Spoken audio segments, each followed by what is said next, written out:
손발이 저리고 아픈데 단순 혈액순환제만 드시고 있는 건 아니신가요? 뇌과 다니면서 혈액순환 검사만 하고 단순히 혈액순환 문제라고만 듣고 혈액순환제만 드시는 분들이 계신데, 오늘 말씀드릴 것은 이러한 손발 저림의 원인 대부분이 혈액순환 문제가 아니라는 것을 알려드리려고 합니다. 손발 저림의 대부분의 원인은 바로 신경 문제입니다.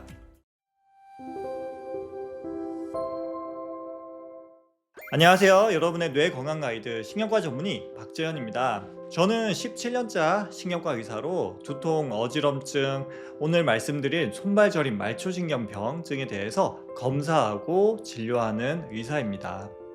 제가 손발 저림으로 병원에 오시는 분들에게 가장 많이 듣는 이야기가 있습니다. 혈액순환제를 열심히 먹었다. 몇 달 이상 먹었는데도 손발이 계속 저리다. 병원 여러 군데를 다녀봤는데 다들 혈액순환이 안 좋아서 그렇다라고 하더라. 목허리 문제인가 해서 목 MRI, 허리 MRI까지 찍어봤는데 원인을 찾지 못했다. 이런 분들 대부분은 정작 가장 중요한 검사를 해보지 않았습니다. 바로 말초신경 검사입니다. 오늘은 손발 저림의 진짜 원인 말초신경병에 대해서 자세히 알려드리도록 하겠습니다. 말초신경병의 종류의 증상 그리고 정확한 진단을 위해 필요한 검사까지 상세히 한번 정리를 해보도록 하겠습니다. 신경이라고 하는 것은 우리 머리부터 발끝까지 구석구석 뻗어있는 전기선과 같습니다. 주로 뇌에서 시작한 신호가 얼굴이라든지 몸통, 팔다리로 가게 되는 거죠. 그래서 뇌에서 나와서 척수까지를 우리 중심이 되는 신경이라고 해서 중추신경이라고 하고요. 이 척수에서 얼굴, 몸통, 손, 발까지 나가는 신경을 말초신경이라고 합니다. 손발 저림이 생기는 건 바로 이 전선, 즉 신경에 문제가 생겼다는 신호이고요. 그 중에서도 중추신경에 문제가 생겼을 때는 이런 저림 증상은 잘 안 생기고 감각이 무디거나 힘이 빠지거나 이런 종류의 증상이 생기고요. 저림 증상은 주로 말초신경에서 나타나는 증상이라고 생각을 하시면 됩니다. 중요한 것은 바로 혈관 문제가 아니라는 거죠. 혈액순환이 떨어진다고 해서 저림 증상이 생긴다. 이것은 그렇게 흔하지 않습니다. 말초신경병은 어떤 것이 있는지 분류를 먼저 알려드리도록 할게요. 아까 그림에서 봤듯이 신경은 전신에 뻗어 있는데 그 신경이 일부분이 손상이 되는 경우, 예를 들어서 손목이나 팔꿈치에 신경이 눌려서 이쪽만 문제가 되는 것을 단일신경병이라고 하고요. 그리고 여러 신경이 왼쪽 오른쪽 동시에 손상이 오는 것을 다발성 말초신경병이라고 합니다. 그리고 우리 목이나 허리 같은 목 디스크, 허리 디스크 부분은 신경이 척수에서 나오는 말초신경으로 나오는 뿌리 부분이거든요. 그래서 신경 시작하는 뿌리 부분에서 신경이 눌렸다고 해서 신경 뿌리 병증이라고 합니다. 좀 예외적인 특이한 경우를 하나 알려드리면, 저희 병원에 여기저기 다니다가 안 돼서 오시는 분들 중에 하지불안 증후군으로 진단되는 분들이 많습니다. 하지불안 증후군은 낮에는 좀 덜하고 움직일 때는 덜하고 걸어 다닐 때는 덜한데 밤에 자려고 누우면 주로 다리가, 근데 상체나 팔이 그런 경우도 있어요. 주로 다리가 불편한 거죠. 저리기도 하고 시리기도 하고 화끈화끈하기도 하고 아프기도 하고 당기기도 하고. 이거는 말초신경병하고는 사실 좀 다릅니다. 이제 뇌 쪽에 도파민이 부족해서 그런 건데 예전 영상에 좀 자세히 설명을 드렸으니까 참고해 보도록 하세요. 하지불안 증후군 환자들이 허리 수술 받거나 하지 정맥류 치료를 받다가 안 돼서 오는 경우가 정말 많아서 하지불안 증후군도 지난번에 따로 영상에 다루어 드렸습니다. 이러한 말초신경병을 진단하는데 제일 중요한 검사 한 가지만 꼽으라 그러면 신경전도 검사와 근전도 검사입니다. 신경전도 검사 어떤 건지 먼저 보여드리면, 신경에 전극을 먼저 붙입니다. 전극을 붙여서 이러한 전류 자극기로 자극을 줍니다. 자극을 줘서 여기서 흘러간 신경이 여기에서 제대로 측정이 되는지, 예를 들어서 손목 터널 증후군이 있으면 여기서 자극한 신경 신호, 전기 신호가 이쪽으로 잘 전달이 되지 않을 거 아니에요? 이것을 신경전도 검사라고 합니다. 신경전도 검사가 말초신경의 손상을 보는 제일 기본 검사라고 할 수가 있습니다. 실제로 검사하는 장면을 한번 보여드리도록 할게요.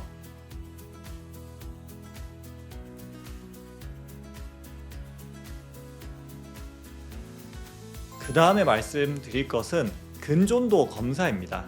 이러한 신경 신호가 결국 근육으로 들어가는 경우가 많이 있죠. 그래서 운동신경은 근육으로 신경 신호가 들어가게 되는데, 보이시나요? 이렇게 가느다란 전기 신호를 기록할 수 있는 침을 근육에 꼽아가지고 근육에서 전기 신호를 아주 세심하고 정밀하게 측정하는 검사입니다. 근전도 검사도 영상을 한번 보여드리도록 할게요.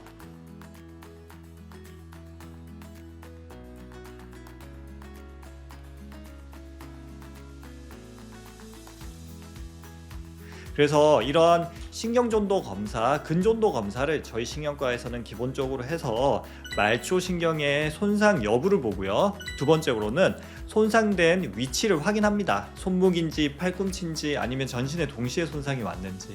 이게 제일 기본 검사라는 것 꼭 알고 계셨으면 좋겠습니다. 이제 본격적으로 각 질환에 대해서 알려드릴게요. 첫 번째로 설명드릴 것은 단일신경병입니다. 예를 들어서 50대 여성분이 밤마다 손이 저리고 아파서 잠을 잘 못 주무신다고 해서 저희 병원에 오셨습니다. 혈액순환제를 6개월 정도 드셨는데 전혀 호전이 없었다고 하셨죠. 저희가 검사를 해보니까 손목 터널 증후군이었습니다. 그림에서 보듯이 손목에서 신경이 눌리게 되면 손가락으로 가는 신경에 손상이 오기 때문에 손이 저리고 아프고 혈액순환제로는 절대 해결될 수 없는 문제였습니다. 손목 터널 증후군은 가장 흔한 단일신경병입니다. 손을 보통 우리가 많이 쓰니까 손목에서 신경이 눌리는 경우가 워낙 흔하죠. 손목에서 신경이 눌리는 경우에는 정중신경이 눌리는데 첫 번째, 두 번째, 세 번째 그리고 네 번째 손가락 반까지 저리고 아프고 주로 밤에 심해지는 특징이 있습니다. 손을 많이 쓰면 악화가 되고요. 여기 오른쪽은 정상입니다. 신경 자극을 줬을 때 이런 산 모양이 예쁘게 잘 나오죠. 근데 왼쪽에 제가 빨간 박스로 쳐놓은 데 보면 똑같이 전기 신호로 자극을 줬음에도 불구하고 오른쪽과 다르게 신경 반응이 잘 나타나지가 않습니다. 이렇게 해서 손목 터널 증후군 진단을 하고요. 이분은 엄청 심하셔가지고 수술을 권유드렸고 정형외과에서 수술하고 나서 증상이 많이 개선이 되셨습니다. 두 번째 말씀드릴 단일신경병은 팔꿈치 터널 증후군입니다. 다른 말로 척골신경마비라고도 하고요. 여기 팔꿈치 쪽에 척골신경이 지나가는데 우리가 역시 팔을 많이 쓰다 보니까 여기 팔꿈치 부분에서 신경이 잘 눌립니다. 우리가 실수로 책상 같은데 여기 팔꿈치 안쪽을 살짝 부딪혔을 때 저린 증상이 새끼손가락 쪽으로 가는 것을 누구나 느껴보셨을 거라고 생각을 합니다. 주로 이제 새끼손가락과 네 번째 손가락에 저림 증상이 생기는 것이 특징이고 아까 손목 터널 증후군하고는 증상이 조금 다르다고 할 수가 있겠죠. 저희 척골신경마비 환자분 손 사진입니다. 이분은 엄지손가락과 검지손가락 사이에 이 근육이 있는 부분이 말라가지고 움푹 패인 것을 확인을 할 수가 있습니다.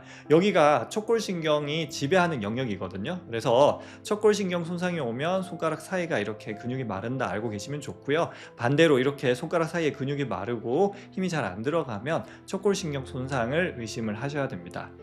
발 쪽에서 말씀드리면 지간신경종이 있습니다. 발가락 사이 신경이 충격으로 인해서 두꺼워지면서 발바닥 혹은 발가락이 찌릿찌릿하게 아픕니다. 특히 발볼이 좁은 신발을 신을 때 이런 현상이 잘 일어나고요.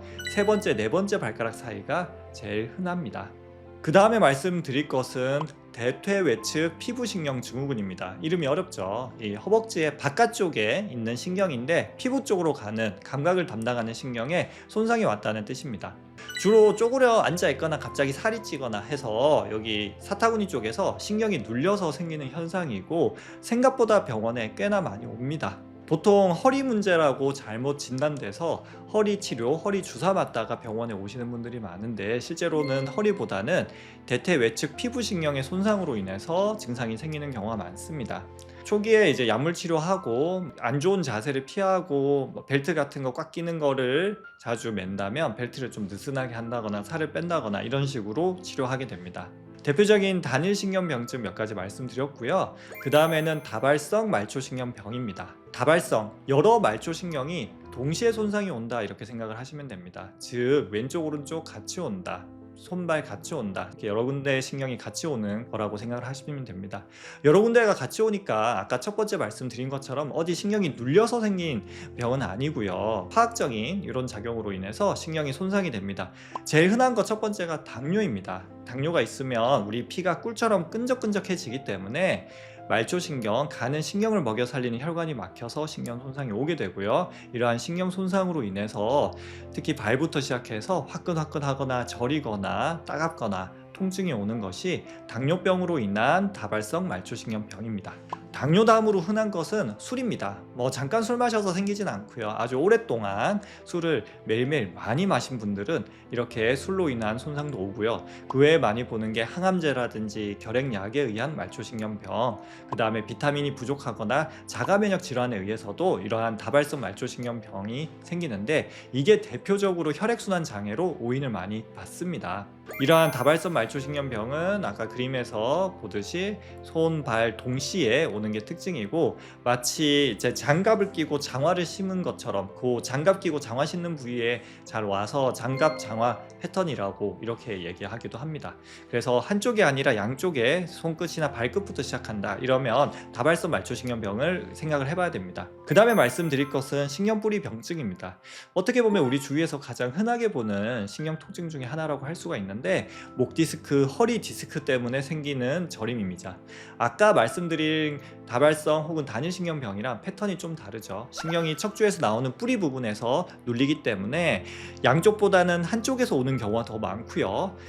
국소적인 부분보다는 목에서부터 이렇게 쭉 내려오면서 아픈 경우가 많습니다. 물론 목 주위는 괜찮다가 이쪽 부분만 아프기도 하고요. 허리는 안 아픈데 다리가 저리기도 합니다. 신경뿌리 병증은 그 눌리는 위치에 따라서 그 통증이 생기는 위치가 있습니다. 그림에서 보듯이 목 5번, 6번, 7번, 8번 각각 눌릴 때마다 저린 위치, 아픈 위치가 좀 다르고요. 허리도 마찬가지로 요추 4번이랑 5번, 천추 1번 이런 눌리는 위치에 따라서 아픈 위치, 저린 위치가 좀 다르니까 그걸 통해서 우리가 위치를 찾기도 하고요. 앞서 말씀드린 근존도 검사를 통해서 신경뿌리 병증이 있는지 없는지, 있으면 어느 위치에서 신경이 눌리는지를 확인을 할 수가 있습니다. 실제로 오늘도 제가 이제 정형외과 의사분한테 의뢰를 받았는데, 목 디스크 MRI를 찍어 보니까 4번, 5번 사이랑 5번, 6번 사이에 디스크가 튀어나와 있는데, 그 둘 중에서 어디에서 신경이 눌리는 게 메인 원인인지 찾아달라고 하더라고요.